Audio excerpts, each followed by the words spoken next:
Bueno chicos, buenos días. El tema que corresponde hoy es de biología y es comunicación celular por moléculas. En la última clase de biología vimos comunicación celular por contacto. Esta vez son moléculas las que van a entrar directamente en contacto con receptores específicos para lograr una señal finalmente o una respuesta a las células, ¿no? Una respuesta. Bueno, comencemos. Ya, aquí están algunas de las cosas que vamos a ver, pero sin embargo agregué al final unos temas más que también son importantes, pero vamos a hablar primero de ligando, los tipos de señalización y vamos a hablar de este concepto de especificidad. Ya. Antes de hablar de todas estas cosas, todos estos temas, diremos que los organismos multicelulares complejos requieren buscar en ellos la supervivencia y buscar también realizar las actividades de cada célula. Para que esto se logre, tanto la supervivencia como realizar actividades específicas de cada célula o generales en todas las células dependen de estímulos externos. Ahora, la dependencia recíproca entre diferentes tipos celulares responde a la necesidad de cumplir todos los requerimientos de la célula. Eh, Esto es una forma de decir que todas las células están en constante interacción entre ellas, es decir, células influyen a las otras células y responden a estos estímulos. Por lo tanto, las células se encuentran en completa y en constante interacción entre ellas. Estos requerimientos de la célula, estas interacciones celulares se van a dar desde la vida embrionaria, y es muy importante en la vida embrionaria, y también vamos a decir que dependiendo del estímulo y el tipo de célula blanco, es decir, el tipo de célula que responda a determinadas señales, por ejemplo, tenemos respuestas como son mantenerse vivo o inducir a una apoptosis de repente, diferenciarse, multiplicarse, sintetizar, secretar, degradar, contraerse, movilizarse e incluso conducir estímulos eléctricos son parte de las actividades que una célula debe realizar durante toda su vida dependiendo del tipo de célula que sea y también dependiendo del estímulo que reciba. Muy bien, ahora sí vamos a hablar de ligando. Cuando hablemos de comunicación celular por moléculas vamos a inducir algunos conceptos, como son por ejemplo el de sustancia inductora. Una sustancia inductora son células que van a afectar la actividad de otras. ¿Ok? Bueno, estamos hablando acá, célula inductora. Célula inductora es una célula que produce un ligando. Este ligando es justamente la sustancia de las que le hablaba acá hace un momento. ¿Ya? Cuando hablemos nosotros de sustancias inductoras, estamos hablando de que las células, es decir, las células inductoras, producen sustancias inductoras. Estas sustancias inductoras van a generar, al llegar a receptores específicos de otras células, una respuesta. Ya puede ser inmediata, que puede ser después de muchas horas, pero a esta sustancia inductora que es liberada y producida por esta por esta célula inductora, la denominamos ligando. Ligando o sustancia inductora. Muy bien, pero ¿qué es inducir? ¿Qué es la inducción? La inducción es la acción de estimular una célula desde el exterior. ¿Ok? Entonces, cuando hablamos de inducción, hablamos de este concepto. Ligandos o sustancias inductoras. Muy bien. Estos ligandos o sustancias inductoras, pueden llamarse de las dos maneras, son mediadores intercelulares porque de ellos va a depender la respuesta de otras células. Una vez más vamos a repetir que los ligandos son producidos por las células inductoras, mientras que existe una célula que va a recibir a este ligando y para recibirlo tiene un receptor que es especial para cada ligando. Es decir, es específico. No todos los receptores pueden recibir todos los ligandos que existan o que pueda producir la célula, sino específicos. Por eso la propiedad de la especificidad es tan importante para generar una señal o una respuesta en la célula. ¿Okay? Finalmente, inducimos al concepto de célula blanco, célula diana o célula inducida. Es la célula, como su nombre dice, inducida. La célula que recibe a la sustancia inductora. Es la célula que recibe al ligando. Y en ella se produce la respuesta celular. Y es así como se termina esta interacción. Una vez que la célula blanco ha respondido a la señal que dio la célula inductora, ahí termina esta serie de de intercambio de moléculas para generar una señal. Muy bien. Si una célula inductora y una célula blanco interactúan, lo hacen por medio de un receptor. Como yo les dije hace un momento, lo voy a repetir de nuevo. La célula inductora se encarga de producir el ligando, la sustancia inductora, que debe ser recibida por un receptor específico que se encuentra en la célula blanco. Y es así como van a interaccionar, van a interactuar. El receptor es una proteína, como puede ser un complejo proteico, como una glicoproteína, que se encuentra o puede encontrarse en el citosol, pero también puede encontrarse en la membrana plasmática. En el caso de los receptores que se encuentren en membrana plasmática, no importará la naturaleza del receptor, perdón, del ligando, porque de todas formas la interacción será en la parte externa de la célula, entonces no importará la naturaleza del ligando para la interacción con el receptor. Sin embargo, sí importará la naturaleza del ligando en un receptor citosólico. ¿Por qué? Porque este ligando que viene desde la célula inductora debe atravesar la membrana plasmática de la célula para poder llegar al receptor que se encuentra en el citosol. Y para poder atravesar la membrana plasmática requiere de ciertas particularidades, de ciertas propiedades, como ser pequeño y ser hidrofóbico. ¿Para qué? Para que pueda atravesar la membrana. De otra manera, este ligando no podría llegar hasta su receptor citosólico, porque las colas de fosfolípidos que conforman la membrana no lo permitirían. En cambio, si es pequeño y además es hidrofóbico, podrá atravesar la membrana plasmática y finalmente llegar al receptor citosólico. Por eso es que cuando nosotros decimos que tenemos un receptor citosólico, tenemos obviamente un ligando que debe llegar hasta un receptor citosólico. ¿Cómo debe ser este ligando? Debe ser pequeño y debe ser hidrofóbico. Esto, chicos, lo pueden preguntar. ¿Okay? Recuerden estas dos propiedades, pequeño e hidrofóbico. ¿Para qué? Para que pueda atravesar la membrana y llegar hasta el receptor citosólico. Muy bien, tipos de señalización. Existen, como dijimos al inicio, 5 tipos de señalización en los que intervienen moléculas y uno especial en el que es por contacto. Muy bien, empezamos hablando de la señalización endocrina. La señalización endocrina, vamos a decir puntos específicos que ustedes deben conocer sobre la señalización endocrina. La señalización endocrina primero se va a dar entre las células que se encuentren a distancia, se encuentren a grandes distancias. Por lo tanto, al encontrarse la célula inductora lejos de la célula inducida, de la célula blanco, de la célula diana, necesita una carretera por la cual va a viajar su ligando hasta la célula inducida, hasta la célula blanco. De otra manera, este ligando no podría llegar hasta el receptor que le corresponde. ¿Y cómo lo hace? ¿Por medio de qué carretera? La sangre. Lo hace por medio de la sangre.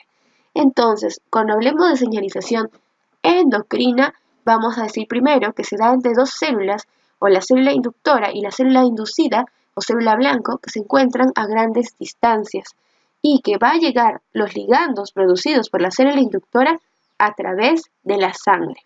Muy bien. Hasta ahí tenemos estos dos conceptos. Este ligando, que está sido liberado por la célula inductora, tiene un nombre particular y es la hormona. Muy bien. Por lo tanto, los ligandos, es decir, las sustancias producidas por la célula inductora en una señalización endocrina, son las hormonas. Hormonas, chicos. Muy bien. Aquí os he puesto un ejemplo. Ya lo pueden leer con más calma, pero los 3 conceptos importantes sobre la señalización endocrina son que se dan a grandes distancias, cuando estas dos células estén a grandes distancias. Además, ¿qué más decimos? Que el ligando es una hormona, esta sustancia producida para llegar al receptor es una hormona y que es transportado por la sangre. Muy bien. Ahora tenemos otro tipo de señalización paracrina. Si en la señalización endocrina dijimos que se daba a largas distancias, en la paracrina se dan entre células que están contiguas, que están adyacentes, cercanas. ¿Ya? Entonces, en la señalización paracrina, la célula inductora, la célula que produce el ligando, libera su contenido, libera la sustancia inductora y al encontrarse la célula blanco tan cerca, llegará el ligando al receptor sin ningún problema. No necesita de la sangre, no necesita de otro mediador, está tan cerca que podrá llegar el ligando por sí solo hasta el receptor. Muy bien, por lo tanto, una característica de la señalización paracrina es que la sustancia inductora, el ligando, solo recorre un corto trecho de la matriz extracelular, ¿no? Acá tenemos una célula, tenemos otra célula, y eso que se encuentra ahora acá es la matriz extracelular. Por lo tanto, el ligando solo recorre una corta distancia de la matriz extracelular. ¿Dónde vemos esto, por ejemplo? En los procesos de inflamación y en células tumorales. Muy bien. El siguiente tipo de señalización celular por molécula es la señalización neuronal. ¿Ok? Entonces se da en neuronas. Muy bien. Acá tenemos nuestra neurona y nuestra célula blanco con su receptor. Muy bien. La señalización neuronal es un caso particular de señalización paracrina. Paracrina porque va a liberar muy de cerca su contenido a través de unas moléculas especiales que se llaman neurotransmisores. Sin embargo, para que se dé esta unión se deben transcurrir largas distancias. Es por eso que también tiene una similaridad con la señalización endocrina. ¿Ok? Entonces vamos a decir que el terminal axónico de una neurona, que en este caso es nuestra célula inductora, se encuentra junto a la membrana plasmática de otra neurona. El terminal axónico de una neurona se encuentra junto a la membrana plasmática de otra neurona, que puede ser también una célula muscular o puede ser una célula secretora. Estas sustancias que van a liberar las neuronas por medio de sus terminales axonémicos se llaman neurotransmisores. Ya los hemos escuchado seguro alguna vez. Entonces, el ligando en una señalización neuronal es un neurotransmisor. Las sinapsis que establecen son casi instantáneas, son muy rápidas y se van a dar cuando la célula blanco se encuentra lejos. Por eso es que les decía, tiene una particularidad en común con la endocrina, sí, porque se van a dar cuando tanto célula neuronal como tal esté lejos de la célula blanco, ¿no? Pero va a liberar su contenido por medio de sus terminales axónicos. ¿Y qué contenido será? Neurotransmisores. ¿Ya? Listo. Otra cosa es que estos neurotransmisores obviamente no son transportados por la sangre. No viaja por el medio extracelular, sino viaja a través de la polaridad de la célula. ¿Okay? No interviene en la transmisión del ligando, medios extracelulares, sustancias de repente extracelulares ni sangre, ¿no? Sino es la misma polaridad de la célula la que permite que el ligando sea liberado cerca de la célula blanco. La señalización autocrina, como su nombre lo dice, bueno, acá en esa imagen es demasiado clara, ¿no? El ligando que es secretado por la célula es también el que recibe la propia célula. Entonces, la célula se induce a ella misma una señal. Ella es la que produce su ligando y es también la que lo recibe. Se autoinduce. Lo vamos a encontrar en algunas respuestas inmunológicas. Muy bien. Finalmente tenemos a la señalización por contacto. El ligando, por algún motivo, es retenido en la matriz, en la membrana plasmática de la célula y no puede ser secretado. Entonces, está como pegado a la membrana plasmática, no puede liberarse. Por lo tanto, esta célula deberá buscar medios para acercarse hacia el receptor. Por lo tanto, se moviliza hasta la célula blanca, se acerca y permite el contacto. Por eso decimos que es por contacto. No existe liberación de moléculas porque este ligando no es liberado porque se encuentra pegado a la membrana plasmática, se encuentra adherido a la membrana plasmática. Por lo tanto, esta célula deberá buscar la manera de adherirse al receptor de la célula blanco. Muy bien, entonces, a modo de conclusión vamos a decir que todas en realidad funcionan de la misma manera. Una célula produce un intermediario, que es el ligando, que interactúa con un receptor de otra célula en la que se desencadena una respuesta. Ya, ¿qué más? El carácter y la naturaleza dependen de la identidad de la célula inducida. ¿Esto qué quiere decir? Que muchas veces un mismo ligando va a producir diferentes respuestas. Por ejemplo, la acetilcolina en células musculares, al llegar a receptores de células musculares, esta acetilcolina, ¿qué produce? glucogenólisis, mientras que en células adiposas produce lipólisis, ¿ok? Adiposas, acá, un error. Muy bien. Así como existe que un mismo ligando produce diferentes respuestas, sucede también lo inverso, que ligandos diferentes van a dar respuestas similares, la misma respuesta en células, en determinadas células. Muy bien, ahora vamos a introducir este concepto de especificidad. Las sustancias inductoras se unen a receptores con gran especificidad. Es la propiedad más notable que poseen este complejo receptor-ligando.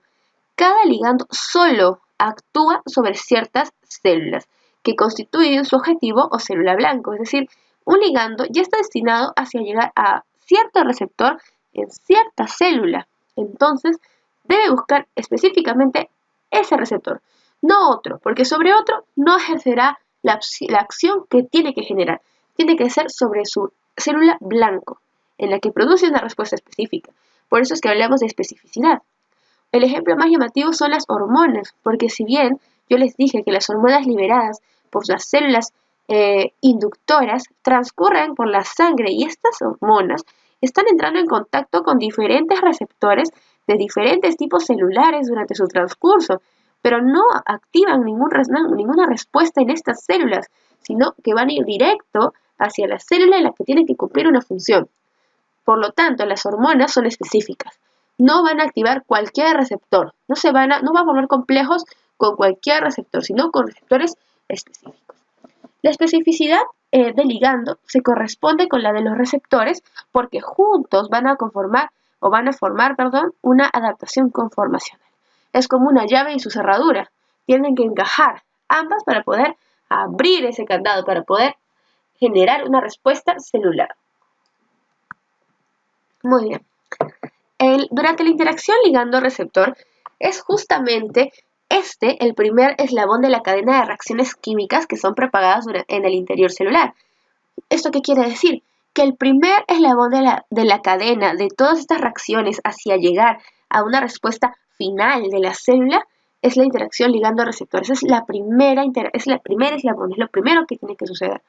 Por lo tanto, el primer eslabón es una interacción ligando-receptor. ¿Ok? El primer eslabón es una interacción ligando-receptor. El último eslabón son las reacciones químicas producidas por la célula finalmente, ¿no? Porque va a terminar toda esta cadena de procesos para lograr que la célula responda. Una vez que la célula responde, tiene la respuesta que debería haberse producido por la interacción ligando-receptor, se termina la cadena, ¿no? Ese es el último eslabón, cuando la célula responde. La respuesta celular puede darse tanto en segundos como puede darse en horas. ¿Cuándo se dará en segundos? Si la reacción ocurre en el mismo citoplasma, ¿ok? Si la reacción es tan rápida es porque se ha dado en el citoplasma. Sin embargo, si se da en horas, como les dije que puede suceder, es porque el producto químico de la cadena de reacciones debe ingresar al núcleo e inducir a la activación de un gen. Una vez que se induce la activación de un gen, este gen transcribe una proteína.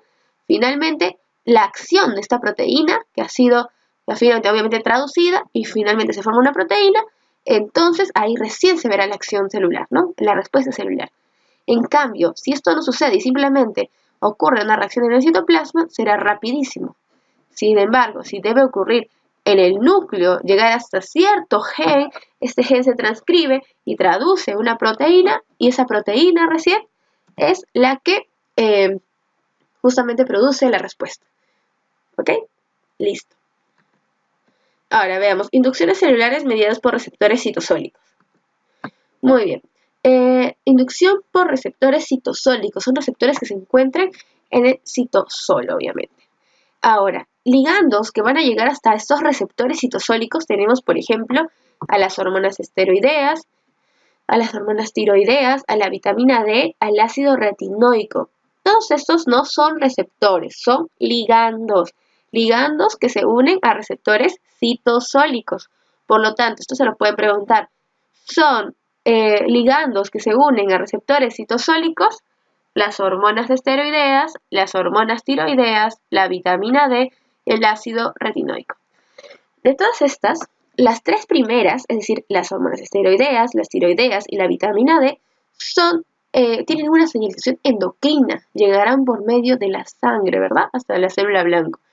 Sin embargo, el ácido retinoico es una sustancia que aparece durante el desarrollo embrionario y al encontrarse involucrado con el desarrollo embrionario, por lo tanto, tendrá en su mayor parte inducciones paracrinas.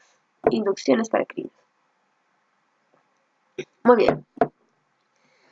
En el citosol, el ligando se une al receptor, forman un complejo y este complejo es el que entra al núcleo. El complejo irá destinado hasta una secuencia reguladora del gen particular, no cualquier secuencia, sino una secuencia particular.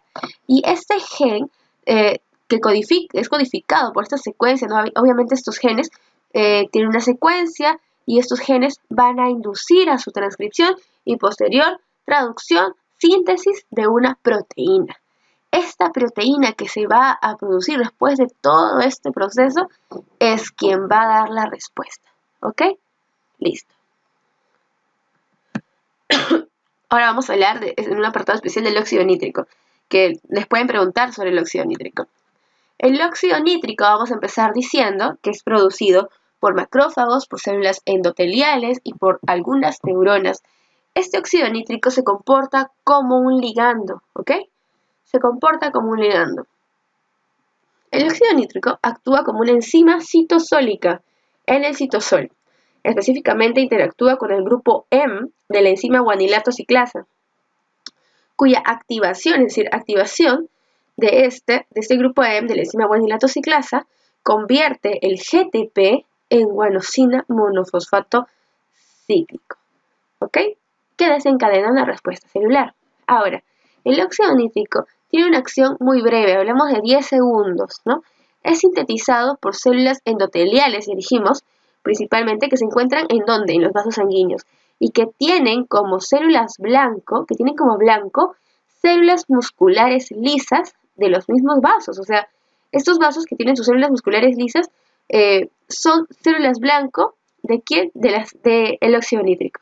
El óxido nítrico llega hasta estas células musculares lisas, que son las células musculares lisas del propio vaso que lo produce.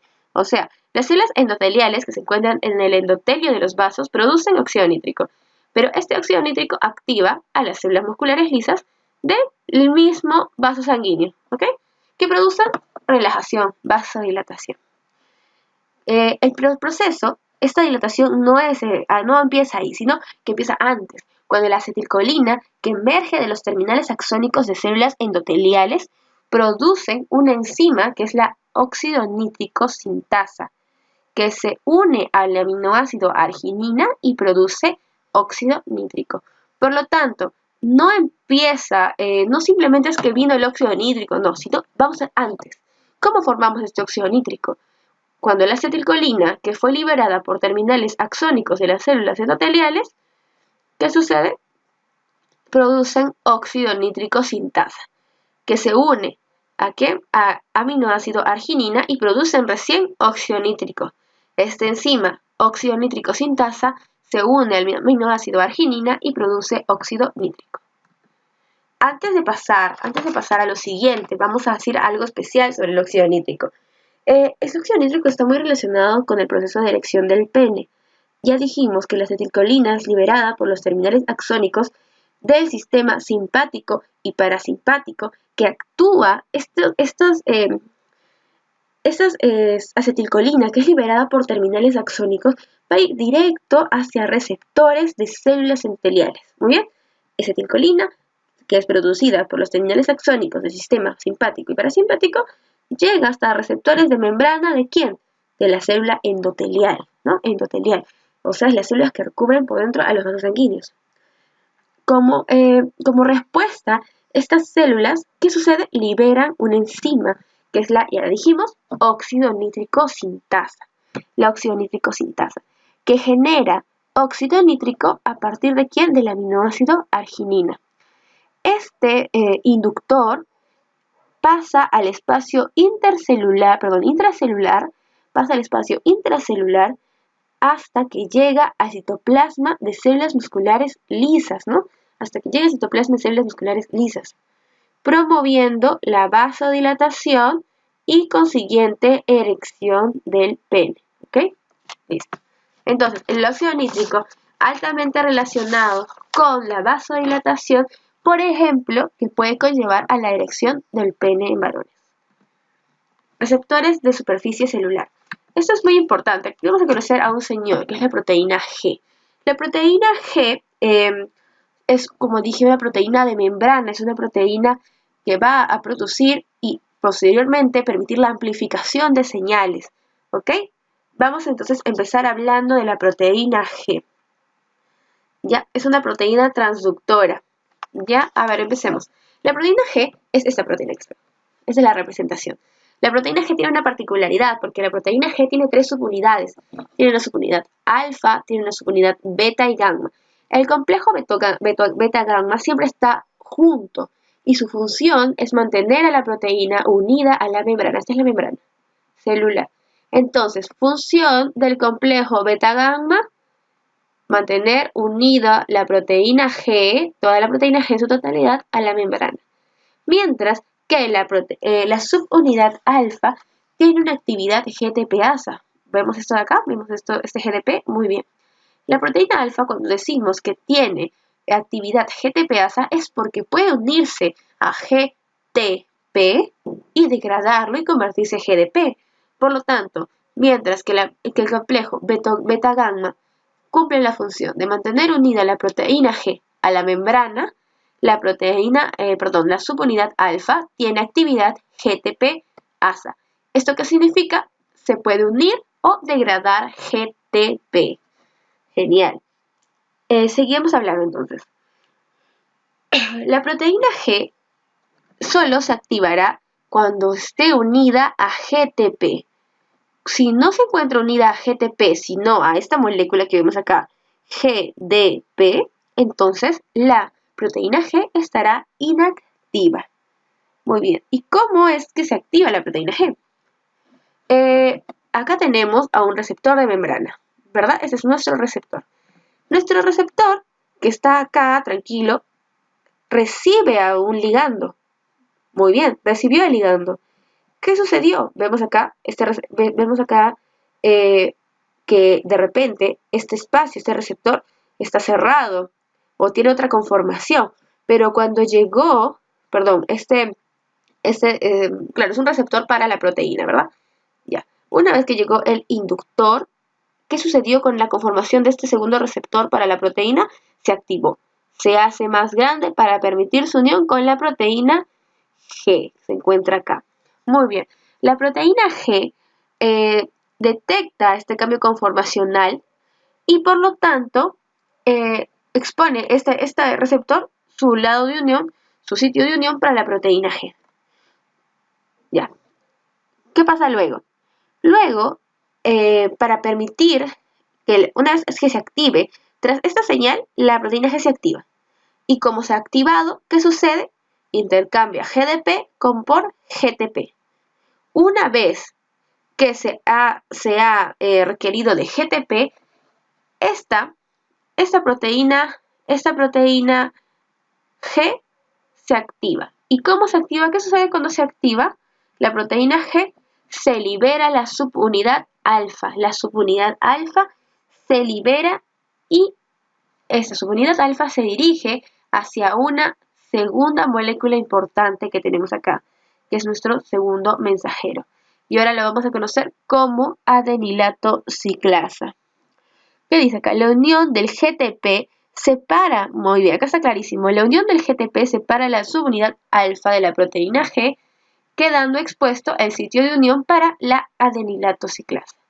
La adenilato ciclasa es un amplificador de señales, un segundo mensajero para la proteína G. Entonces, se activa la proteína G porque ahora tiene GTP incorporado a ella y se dirige hacia el adenilato ciclasa. Pero ¿qué sucedió con el complejo beta-gamma? ¿No va con la subunidad alfa? No. La proteína, el complejo beta-gamma, se queda unida a la superficie. Solo viaja hacia el adenilato ciclasa la subunidad alfa unida a GTP.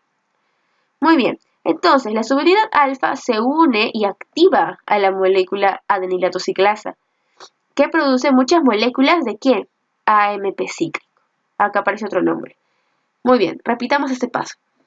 Se activó la proteína G, se libera el complejo beta-gamma, solamente la subunidad alfa se dirige a activar a esta molécula, este señor, que es el adenilato ciclasa. Cuando la subunidad alfa se una a la adenilato ciclasa, que es otra molécula que requerimos para la amplificación de señal, ¿qué sucede? Este adenilato ciclasa va a generar AMP cíclico.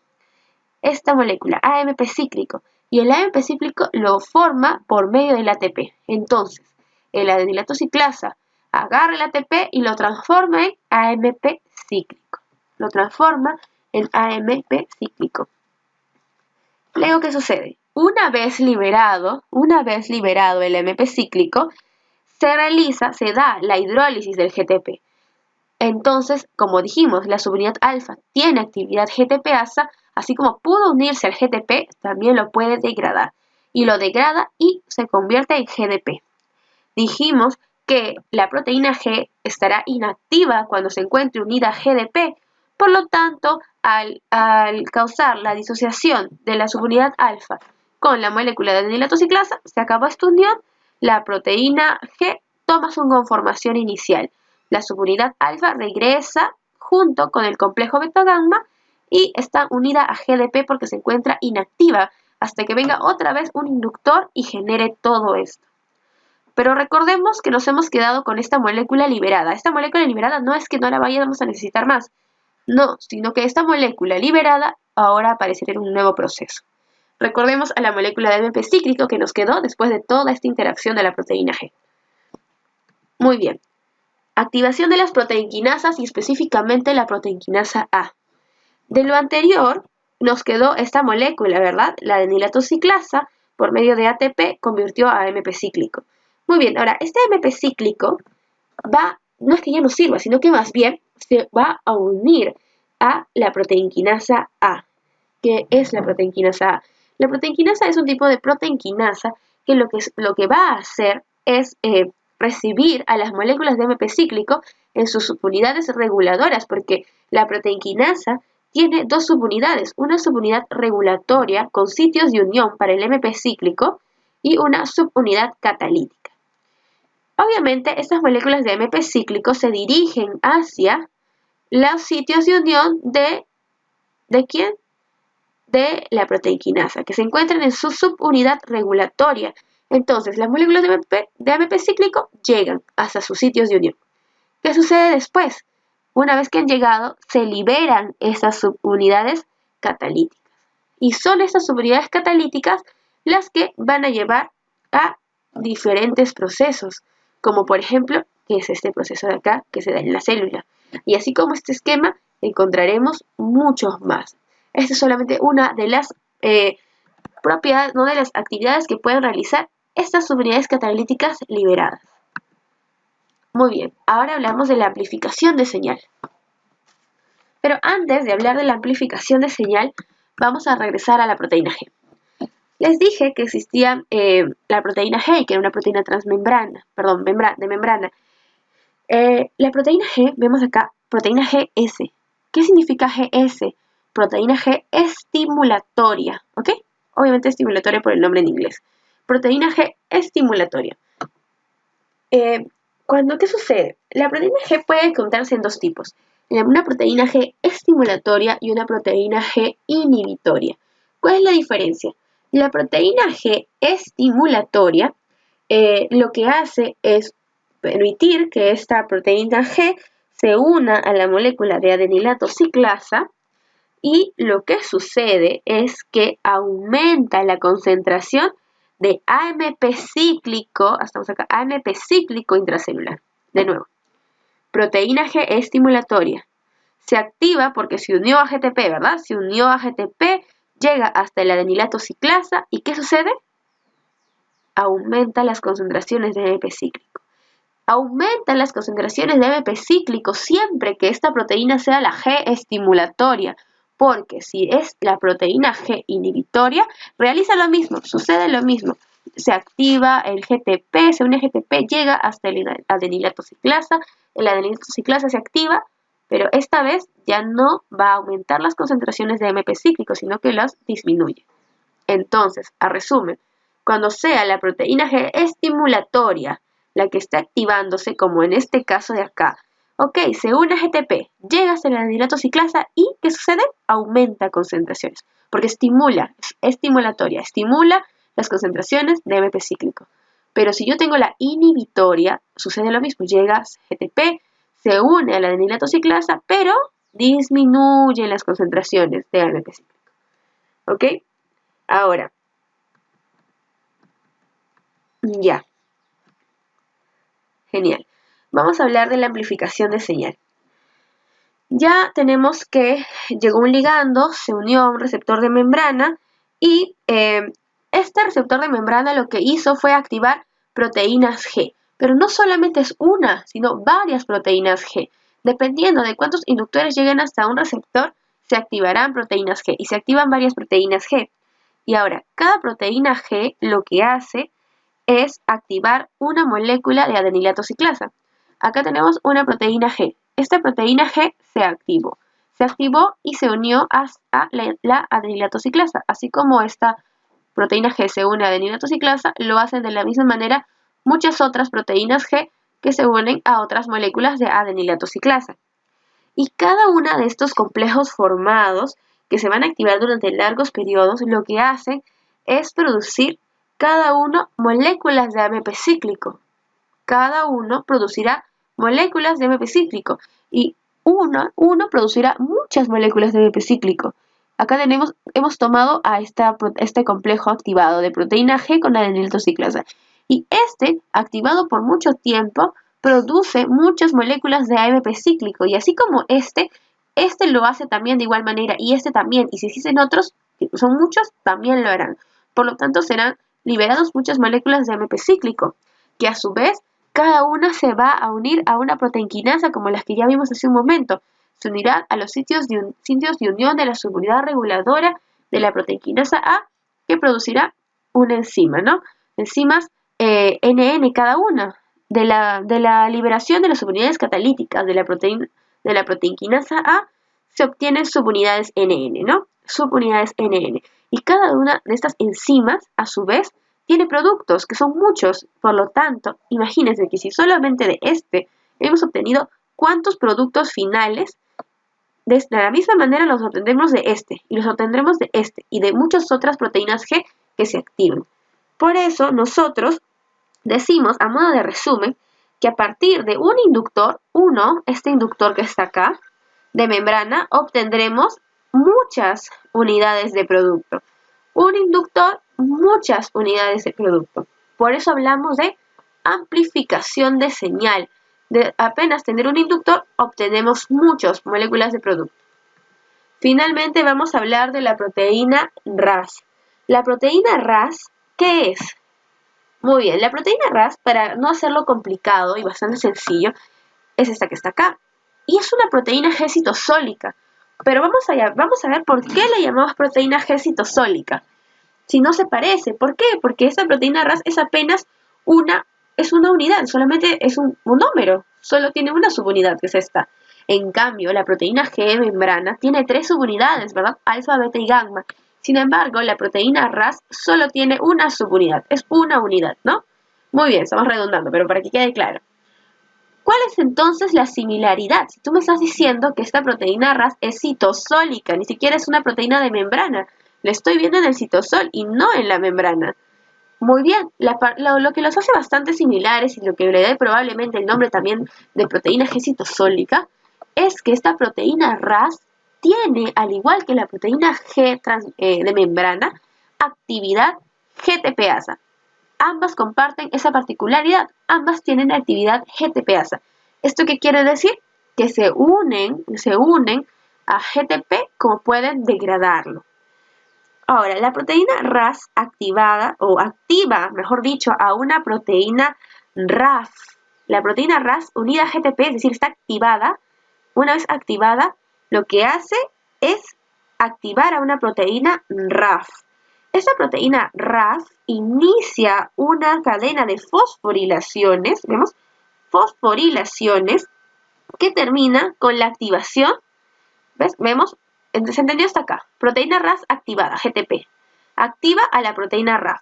La proteína RAF inicia una serie de fosforilaciones que van a terminar en la activación de distintos genes, como pueden ser genes para la síntesis de ADN, como genes que van a inducir a la división celular. Bueno chicos, eso sería todo por la clase de hoy. Muchas gracias por escuchar el video.